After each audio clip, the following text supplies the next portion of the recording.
Bonjour à toutes et à tous, bienvenue dans French Fries. Je suis Audrey, je vis à Dubaï depuis 2019. Au fur et à mesure de mes rencontres ici, j'ai souvent été impressionnée par ces femmes qui partent s'installer seules à l'étranger.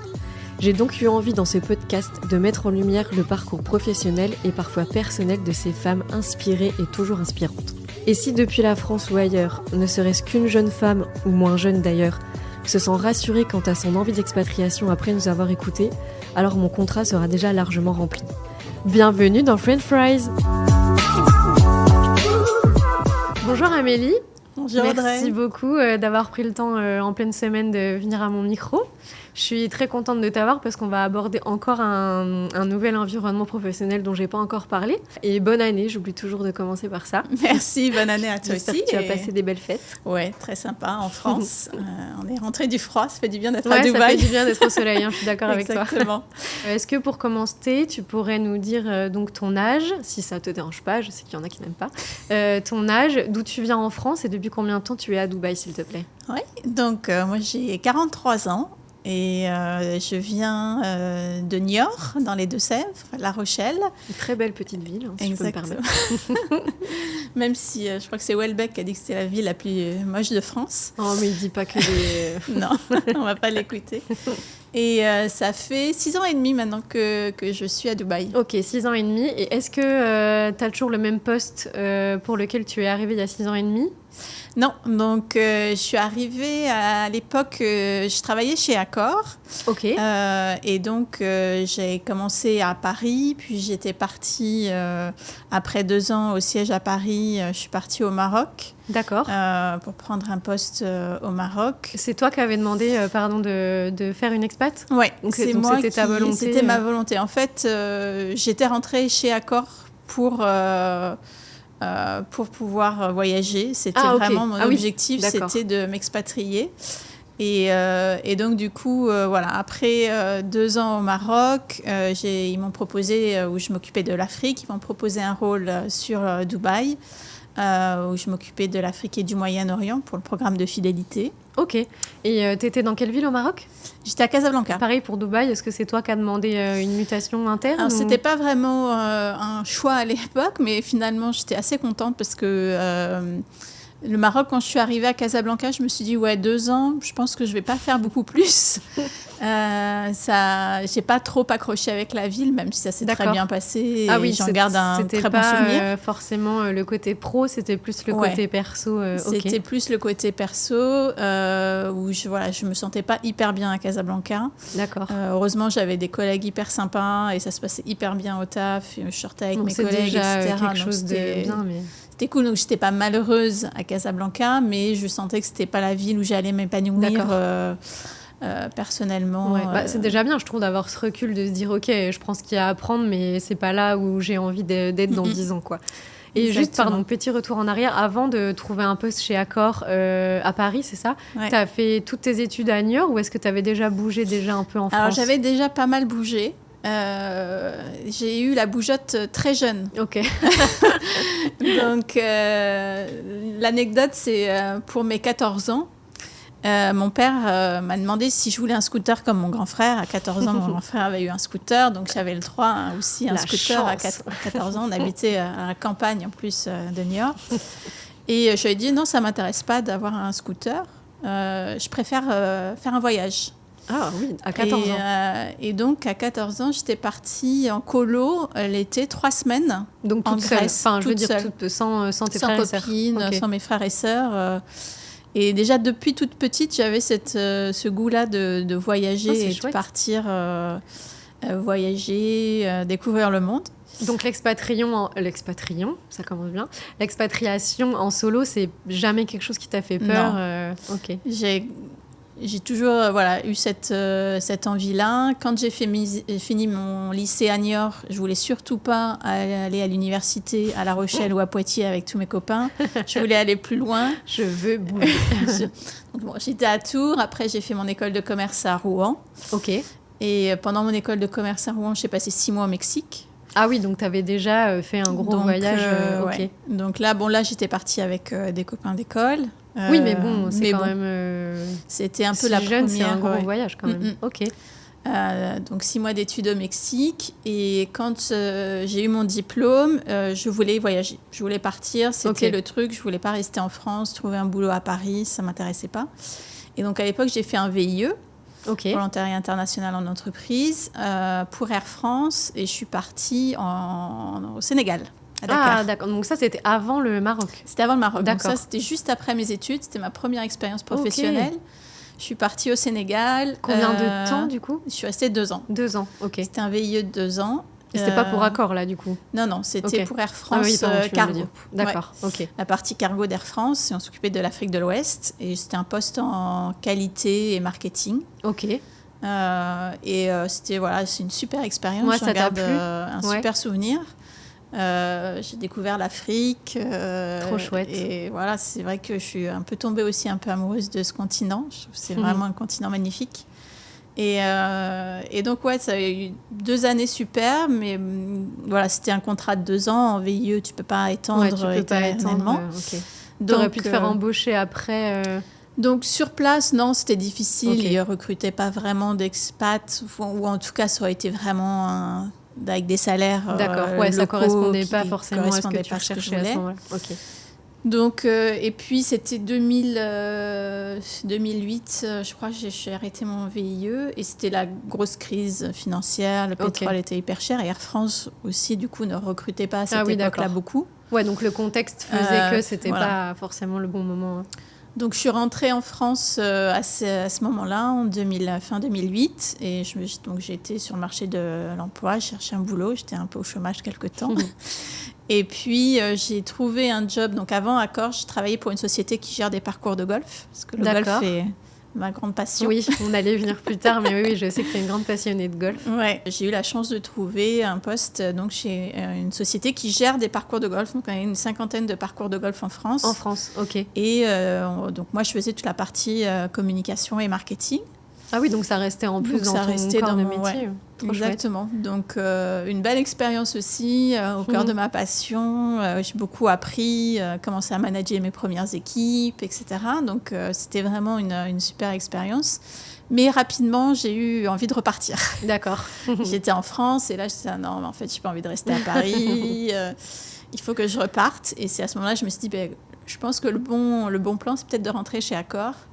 Parce que, mine de rien, le golf, la gestion de parcours de golf, la gestion hôtelière, la gestion d'un réseau... Oui, tu avais déjà mis des petites pierres... Voilà, ce n'était pas complètement déconnant en termes de parcours professionnel.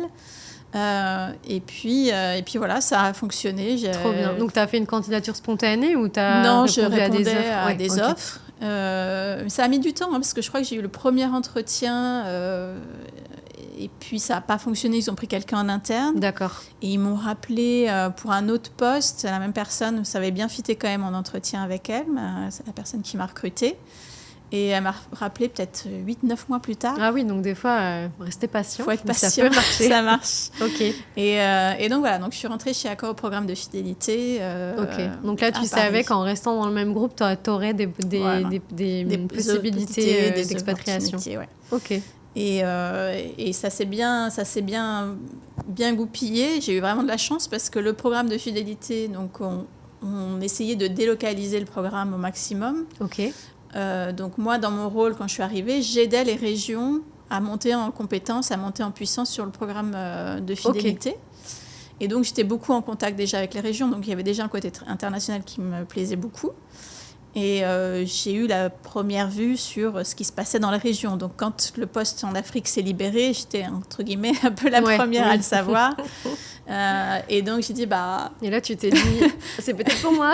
Moi, ça m'intéresse. Je connais l'Afrique, j'avais mon expérience du Sénégal. Oui, ça faisait totalement sens en plus avec ton expérience. Voilà. Et du coup, Accor m'a dit, OK, Banco, tu pars en Afrique et tu prends la responsabilité du programme de fidélité pour l'Afrique. Ok. Donc là, c'était où ? Donc là, Maroc. Au Maroc, ah oui, d'accord. Donc là, c'est Casablanca. Je pars à Casablanca. Ok. À ce et après, de Casablanca, pareil, c'est un peu ce qui s'est libéré sur Dubaï ou... En fait, ils ont mergé les régions. Enfin, ils ont fusionné l'Afrique et le Moyen-Orient. Donc, ils ont demandé aux personnes qui étaient basées à Casablanca, qui s'occupaient de l'Afrique, de bouger à Dubaï. Et toi, du coup, ça tombait bien vu nickel, que... oui. Ouais. Ah oui, tout s'est bien aligné, du coup, c'est Tout cool. s'est parfaitement aligné. Ok, donc ça, c'était il y a 6 ans et demi. 6 ans et demi, ouais. Ok, et du coup, vu que je sais que tu n'es plus actuellement chez Accor, est-ce que tu peux juste nous dire combien de temps, du coup, tu es restée chez Accor ? Au total, 10 ans. Ah oui, d'accord. Ouais. Ah oui, donc donc tu as bien fait de postuler chez Accor la première fois. Exactement. Ah oui, 10 ans, d'accord. Oui, je ne m'étais pas rendu compte que c'était... Donc, grosse expérience. Tu n'étais plus dans le groupe. Ouais. Non, okay. Vraiment, c'est une très belle boîte. Bon, après, l'expérience est terminée pour moi cette année, enfin l'année dernière, en 2025. D'accord, en 2025, ok. Mais j'ai progressé chez Accor vraiment... D'accord. Et à oui, la donc fin, t'en gardes pas un goût amer. Non, du tout. Je m'occupais, à la fin, j'étais VP Loyalty Guest Experience pour toute l'Afrique, Moyen-Orient et Asie. Ah oui, donc tu avais des grosses responsabilités. Donc, j'avais un bon poste et ça me plaisait, mais... Donc bon, ça s'est terminé à cause de restructuration, etc. Okay. Ça arrive dans les grands groupes. Donc c'était pas ton choix. C'était pas mon choix. Mais après le choc de l'annonce... Oui, non, ça fait jamais plaisir. Ça fait jamais plaisir, mais j'ai tout de suite pris les choses assez positivement. Justement de me dire, bah oui, ça y est, t'as fait 10 ans chez Accor, finalement c'est peut-être le bon moment de partir et c'est l'opportunité qui va faire que voilà, autre chose va arriver et... Donc, j'ai été assez rapidement positive sur le sujet. Donc, ça t'a pas mis dans une déprime Non, du tout. Ou pas trop longtemps. Non. Et du coup, je rebondis un peu sur ta passion pour le golf. Je sais que c'est une passion que tu as pu continuer à Dubaï. Est-ce que tu peux nous en parler un petit peu ? Déjà, comment tu es tombée amoureuse du golf ? Est-ce que c'est quelque chose qui était déjà prégnant dans ta famille ou c'est quelque chose qui est venu de toi-même ? Donc, mon père jouait. D'accord. A commencé à jouer au golf. Moi, je faisais de la danse. J'avais essayé 2-3 autres sports, l'équitation, ça n'a pas marché. Le tennis, ça n'avait pas marché non plus. Ça ressemble pas trop au golf, mais... donc, on m'a dit, bah, écoute, essaye le golf, pourquoi pas. Et puis, je m'y suis mis. J'étais pas très bonne au début. Comme quoi, il faut s'accrocher. Il faut s'accrocher. Et je me suis accrochée. Et puis ouais, j'y allais à l'école de golf. Tu prenais les cours avec les copains. Bon, il n'y avait pas beaucoup de filles à l'époque qui jouaient. Ah oui, d'accord. Oui, c'est ce que j'allais te demander. Est-ce que c'est mixte oui, c'est mixte, mais est-ce que c'est équitable au niveau des inscrits ? En tout cas, moi, j'ai commencé, j'avais 10 ans. J'étais toute petite. Ouais, oui, donc j'ai commencé très jeune. Et à l'époque, on était 2 filles dans le club. Quoi. Ah oui, d'accord. À peu près de ma génération. Quoi. D'accord. Oui, donc effectivement, vraiment on est très peu par rapport aux garçons. Et est-ce que tu étais privilégiée ? Genre, est-ce que tu avais le droit à des petits cours en plus ou Non, mais bon, les profs t'aiment bien, forcément. C'est la petite chouchoute, quoi. Bon, après, il y a eu un peu plus de filles, mais... Et donc j'ai joué jusqu'à mes 18 ans. Donc, tu joues pour le plaisir. Et puis après, tu as effectivement le week-end, parfois des compétitions de club. Okay. Comme j'étais un peu une des seules filles qui jouaient dans la région, j'ai joué des compétitions départementales, régionales, etc. Tu as progressé quand même. Oui, au bout d'un moment, ça a réussi à progresser. Puis après, quand j'étais un peu plus âgée, vers mes 17-18 ans, je faisais partie de l'équipe féminine du club. Okay. Donc, il y a toujours des rencontres avec les autres clubs, etc. Ah oui, c'est chouette. Ah oui, donc c'est devenu quand même quelque chose de très important. Tu t'entraînais combien de fois par semaine ? C'était le mercredi, je pense, et le samedi. J'avais 2 fois dans la semaine au golf. C'était pas non plus un truc de haut niveau. Oui. Non, mais j'étais loin de... Il faut quand même être régulier si tu veux progresser et tout ça. Ok. Donc, et pendant tous tes voyages, c'est quelque chose que tu as pu conserver ou il y a des pays où ça a été plus compliqué ? J'ai toujours réussi un peu à jouer au golf. Bon, pendant mes études, ça n'a pas été très simple. mais bon. Après, quand je suis partie... Même au Sénégal, j'arrivais à jouer un peu au golf. Il y avait 2 petits parcours. Donc il y a des parcours à Dakar, ouais. Mais c'est rigolo parce que moi j'ai fait beaucoup de natation, donc j'ai plus je m'en rends même pas compte, mais tu vois, quand je passe dans une ville, il y en a, je sais juste où est la piscine parce que je suis déjà venue en compétition. Ouais. Donc quand je voyage, je fais plus attention aux piscines, mais c'est vrai que j'ai jamais fait attention au parcours de golf. Je ferai plus attention maintenant. Donc ouais, même à Dakar, il y avait 2 parcours. Donc, je jouais de temps en temps, mais pas beaucoup. Ok. Et ça t'a servi pour rencontrer des gens sur place ou tu n'y allais pas assez souvent pour... Non, j'y allais pas assez souvent pour que ça me permette de rencontrer des gens. Et à Dubaï, je pense que c'est quand même assez développé, non, du peu que... Ouais. Donc, vraiment, c'est à Dubaï où je me suis remis. Même à Casa, je ne jouais pas énormément parce que c'était un peu compliqué au niveau logistique. Les parcours étaient un peu en dehors de la ville. Je n'avais pas de voiture, etc. Oui, ok. Et les taxis, c'est pas aussi simple qu'ici. Donc, du coup, je me suis vraiment remise à Dubaï. Et là, c'est entraînement tous les jours. C'est pas tous les jours, mais en tout cas, c'est chouette je joue tous les week-ends et ça, c'est top. Et je crois même que tu m'en as déjà parlé un peu, mais même parfois quand tu organises des voyages, ça tourne aussi autour du golf. Donc là, oui, j'ai trouvé une bonne bande de potes sur Dubaï avec qui je joue régulièrement. Et donc, effectivement, maintenant, on se fait au moins une fois par an un voyage golf. Vraiment, l'objectif, c'est partir et jouer au golf. Ok. Et est-ce qu'il y a des parcours dans le monde où tu rêverais de jouer? Je ne sais même pas si on dit jouer, si on dit jouer. On dit jouer, ouais. Non, mais je ne voudrais pas. Il y a quelques parcours emblématiques que tous les golfeurs aimeraient jouer. Qui sont mondialement. Enfin, si tu es fan de golf, tu es censé les connaître. Ouais. Okay. Donc, tu as celui de Saint-Andrews, qui est en fait, on appelle ça la Mecque du golf. Ah oui, d'accord. Parce que c'est là où a été, entre guillemets, créé les règles du golf. Le golf a été vraiment créé à Saint-Andrews. Donc, c'est vraiment le old course. C'est dur d'accès ou... C'est assez dur d'accès, oui. Pour jouer, il faut que tu t'inscrives à un tirage au sort. Ah oui, carrément, d'accord. Donc, tu t'inscris au tirage au sort, tu dis j'aimerais bien jouer, puis il y a un tirage au sort, mais il n'y a pas beaucoup d'élus. Donc, ça reste encore sur ta liste, sur ta to-do list. Ça reste sur ma to-do list, Saint-Andrews. Et puis après, il y a pas mal de golf aux États-Unis qui sont assez mythiques aussi. Donc, c'est plus États-Unis, du coup. Ouais. Ok. Et en à Europe... Dubaï, là, j'ai quasiment joué tous les parcours. Ouais. J'ai joué tous les parcours. Et les parcours à Dubaï sont bien, sont assez quali. Très bonne qualité, ouais. Et en Europe, est-ce qu'il y en a un, ou peut-être un que tu as déjà fait, ou un qui reste encore dans ta wishlist? En golf, en Europe, qu'est-ce que j'aimerais jouer? Il y avait le golf de Speron en Corse, qui a l'air magnifique. Ok. Que j'aimerais bien jouer. Il faut que je fasse aussi les golfs de la côte basque. Il y a beaucoup de golf sur la côte basque en France. Ah, ok, et en plus, mon petit frère habite pas très loin. On n'a jamais pris le temps de se faire une vraie donc session ça golf, va, tu devrais pouvoir, dans le Pays basque, pouvoir le faire. Exactement. Ok, trop chouette. Non, en tout cas, c'est cool d'avoir une passion et d'avoir pu continuer à évoluer aussi. Parce que des fois, quand on part à l'étranger, c'est pas facile de trouver ses repères, etc. Donc c'est chouette. Pour revenir à ta vie donc, professionnelle, donc tu as dit que donc, l'aventure chez Accor s'est terminée donc, il y a quelques mois maintenant. Est-ce que tu pourrais nous dire où tu en es aujourd'hui? Oui. En fait, j'ai pris du temps. Après avoir quitté Accor, je me suis dit c'est le moment de te poser, de réfléchir sur vraiment ce que tu as envie de faire de la suite. Et puis aussi prendre du temps pour souffler. Mine de rien, quand on bosse, c'est pas tous les jours qu'on a l'occasion d'avoir du temps libre devant soi. Et donc j'en ai profité pour voyager, j'en ai profité pour vraiment couper au début. Encore la bougeotte. Voilà. Et t'as voyagé où sans indiscrétion? J'ai été au Cambodge. Ok, trop chouette. Je voulais faire Angkor Wat, les temples d'Angkor depuis très longtemps. D'accord. Et donc c'était ta première fois au Cambodge? Ouais. Ok. Et donc, du coup, je me suis fait ça en solo. Moi, je pense que l'Asie, c'est un bon endroit pour prendre un peu du temps. Exactement. Les temples, là, c'était parfait pour sereine. T'admires et tu réfléchis à ce que tu veux dans ta vie, c'est pas mal quand même. Ouais. Donc, voilà. Donc, j'ai pris du temps pour moi. Je me suis fait accompagner aussi par une coach. Ah, cool. C'est super intéressant. Ouais. Que tu connaissais déjà ou c'est quelqu'un que tu as contacté? Non, on m'a recommandé. D'accord. J'ai une amie qui est coach aussi, qui avait fait une formation de coaching et qui est très au fait de ces choses-là. Donc, je l'ai appelée, je lui ai dit, écoute, je cherche un coach, tu peux me conseiller. Donc, c'est un coaching, une coach, une coach, femme. Ouais. C'est un peu coaching personnel ou c'est vraiment axé professionnel?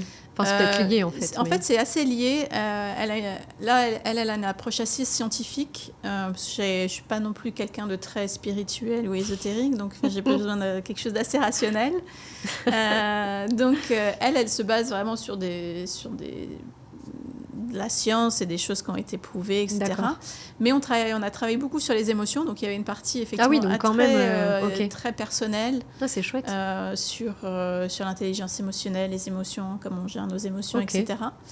Donc ça, c'était très intéressant. Et puis, il y avait un autre volet, évidemment, beaucoup plus professionnel, parce que c'était quand même l'objectif, c'était m'aider à voir. Le point, quoi. Voilà, exactement où est-ce que je voulais aller. Pardon, je t'ai coupé la parole. Quand Accord s'est terminé, tu t'es pas dit, voilà, je veux faire ça. Tu t'es juste dit, je veux souffler et je veux identifier ce vers quoi je veux aller, mais c'était pas encore très clair à ce moment-là. Exactement. Okay. Je savais pas. En fait, je voulais justement prendre ce temps pour ne pas me fermer de porte.